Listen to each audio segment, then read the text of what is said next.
ನಮಸ್ಕಾರ. ಮೊದಲ ದಿನ ವಿರಾಟ್ ಕೊಹ್ಲಿ ಮತ್ತು ಸ್ಯಾಮ್ ಕಾನ್ಸ್ಟಾಸ್ ರವರ ಜಗಳವನ್ನ ಕಂಡು ಕೋಪಗೊಂಡರು ಆಸೀಸ್ನ ದಿಗ್ಗಜರು. ನಂತರ ನೀಡಿದರು ದೊಡ್ಡ ಹೇಳಿಕೆ. ಕೊಹ್ಲಿ ಬಗ್ಗೆ ಹೇಳಿದ್ದನ್ನ ಕೇಳಿದರೆ ನೀವು ಕೂಡ ಶಾಕ್ ಆಗ್ತೀರಾ. ಹಾಗಾದರೆ ಸುದ್ದಿಯ ಸಂಪೂರ್ಣ ಮಾಹಿತಿ ಏನು ಎಂಬುದನ್ನ ಇವತ್ತಿನ ಈ ಒಂದು ವಿಡಿಯೋದಲ್ಲಿ ತಿಳಿಸ್ಕೊಡ್ತಾ ಹೋಗ್ತೀನಿ. ಹೀಗಾಗಿ ದಯವಿಟ್ಟು ಈ ವಿಡಿಯೋವನ್ನ ಕೊನೆವರೆಗೂ ನೋಡಿ. ಆದರೆ ಅದಕ್ಕಿಂತಲೂ ಮುನ್ನ ನೀವು ಕೂಡ ವಿರಾಟ್ ಕೊಹ್ಲಿ ರವರ ಅಭಿಮಾನಿಗಳಾಗಿ ಈ ವಿಡಿಯೋವನ್ನ ನೋಡುತ್ತಿದ್ದರೆ ತಪ್ಪದೆ ಈ ಕೂಡಲೇ ಈ ವಿಡಿಯೋಗೊಂದು ಲೈಕ್ ಮಾಡಿ. ಹೌದು, ಸದ್ಯ ಸಾಗುತ್ತಿರುವ ಭಾರತ ಮತ್ತು ಆಸ್ಟ್ರೇಲಿಯಾ ನಡುವಿನ ಬಾರ್ಡರ್ ಗವಾಸ್ಕರ್ ಟೆಸ್ಟ್ ಸರಣಿಯ 4ನೇ ಟೆಸ್ಟ್ ಪಂದ್ಯವು ದಿನದಿಂದ ದಿನಕ್ಕೆ ಮತ್ತಷ್ಟು ಕಾವನ್ನ ಪಡೆದುಕೊಳ್ಳುತ್ತಿದೆ ಸ್ನೇಹಿತರೆ. ಈ ಮಧ್ಯೆ ಮೊದಲ ದಿನದಾಟದ 10ನೇ ಓವರ್ನಲ್ಲಿ ಆಸೀಸ್ನ ಯುವ ದಾಂಡಿಗರಾದ ಸ್ಯಾಮ್ ಕಾನ್ಸ್ಟಾಸ್ ಹಾಗೂ ವಿರಾಟ್ ಕೊಹ್ಲಿ ರವರ ನಡುವೆ ಜಗಳ ನಡೆದಿದೆ. ಸದ್ಯ ಈ ವಿಡಿಯೋ ವೈರಲ್ ಆಗುತ್ತಿದೆ.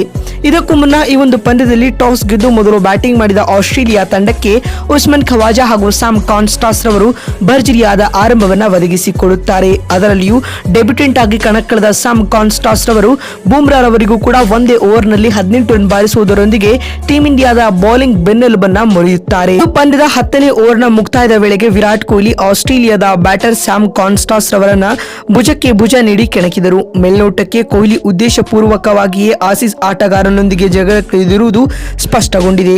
ಈ ಜಗಳ ತಾರಕಕ್ಕೆ ಇರುತ್ತಿದ್ದಂತೆ ಅಂಪೈರ್ ಮತ್ತು ಸಹ ಆಟಗಾರರು ಮಧ್ಯ ಪ್ರವೇಶಿಸಿದರು. ಇದೀಗ ಈ ಭುಜಬಲದ ವಿಡಿಯೋ ವೈರಲ್ ಆಗಿದ್ದು, ಇದರ ಬೆನ್ನಲ್ಲೇ ಈ ಘಟನೆಯನ್ನ ಪರಿಶೀಲಿಸಲು ಐಸಿಸಿ ಅಧಿಕಾರಿಗಳು ನಿರ್ಧರಿಸಿದ್ದಾರೆ ಎಂದು ತಿಳಿದು ಬಂದಿದೆ ಸ್ನೇಹಿತರೆ. ಮತ್ತು ಇಂದಿನ ಪಂದ್ಯದಲ್ಲಿ ಸ್ಯಾಮ್ ಕಾನ್ಸ್ಟಾಸ್ ರವರು ಕೇವಲ 65 ಎಸೆತಗಳನ್ನ ಎದುರಿಸಿ 60 ರನ್ ಬಾರಿಸಿ ಔಟ್ ಆದರು. ಇದರೊಂದಿಗೆ ಆಸ್ಟ್ರೇಲಿಯಾ ತಂಡವು ಮೊದಲ ದಿನದಾಟದ ಅಂತ್ಯಕ್ಕೆ 311 ರನ್ ಕಲೆ ಹಾಕಿ 6 ವಿಕೆಟ್ ಕಳೆದುಕೊಂಡಿದೆ. ಸ್ಟೀವ್ ಸ್ಮಿತ್ ಮತ್ತು ಪ್ಯಾಟ್ ಕಮಿನ್ಸ್ 2ನೇ ದಿನದಾಟಕ್ಕೆ ಬ್ಯಾಟಿಂಗ್ ಕಾಯ್ದಿರಿಸಿಕೊಂಡಿದ್ದಾರೆ.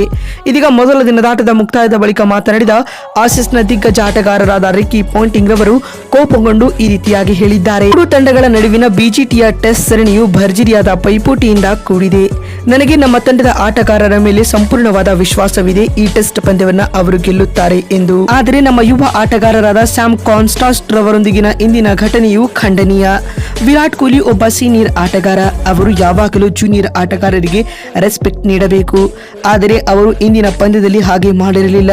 ಹೀಗಾಗಿ ಅವರ ವಿರುದ್ಧ ಐಸಿಸಿ ಕಠಿಣ ಕ್ರಮವನ್ನ ಕೈಗೊಳ್ಳಲೇಬೇಕು ಎಂದು ಆಸೀಸ್ನ ಮಾಜಿ ಕ್ಯಾಪ್ಟನ್ ಆಗಿರುವ ರಿಕಿ ಪಾಂಟಿಂಗ್ ಹೇಳಿದ್ದಾರೆ.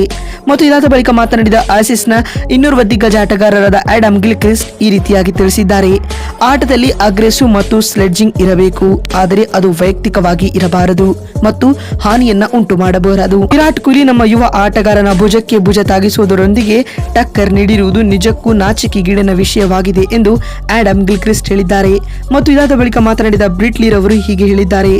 ಬೂಮ್ರಾ ರವರು ಇಂದಿನ ಪಂದ್ಯದಲ್ಲಿ ಟ್ರಾವಿಸ್ ಹೆಡ್ ಮತ್ತು ಮಿಚೆಲ್ ಮಾರ್ಷ್ ಅವರನ್ನ ಬೇಗನೆ ಔಟ್ ಮಾಡಿರಬಹುದು, ಆದರೆ ಬೂಮ್ರಾರಂತಹ ಲೆಜೆಂಡ್ ಆಟಗಾರನನ್ನ 19 ವರ್ಷದ ಸ್ಯಾಮ್ ಕಾನ್ಸ್ಟಾಸ್ ರವರು ಬೆಂಡೆತ್ತಿದ್ದಾರೆ ಎಂದು ಬ್ರಿಟ್ಲಿ ತಿಳಿಸಿದ್ದಾರೆ. ನೋಡಿದ್ರಲ್ಲ ಬಂಧುಗಳೇ, 4ನೇ ಟೆಸ್ಟ್ ಪಂದ್ಯದ ಮೊದಲ ದಿನದಾಟದ ಮುಕ್ತಾಯದ ಬಳಿಕ ಆಸೀಸ್ ದಿಗ್ಗಜರು ಹೇಳಿದ್ದೇನು ಅಂತ ತಿಳಿಸಿಕೊಡುವ ನಮ್ಮ ಈ ಪ್ರಯತ್ನ ನಿಮಗೆ ಇಷ್ಟವಾಗಿದ್ದಲ್ಲಿ ತಪ್ಪದೆ ಈ ಕೂಡಲೇ ಈ ವಿಡಿಯೋಗೊಂದು ಲೈಕ್ ಮಾಡಿ. ಮತ್ತೊಂದು ವಿಡಿಯೋದಲ್ಲಿ ಸಿಗ್ತೀನಿ. ನಮಸ್ಕಾರ.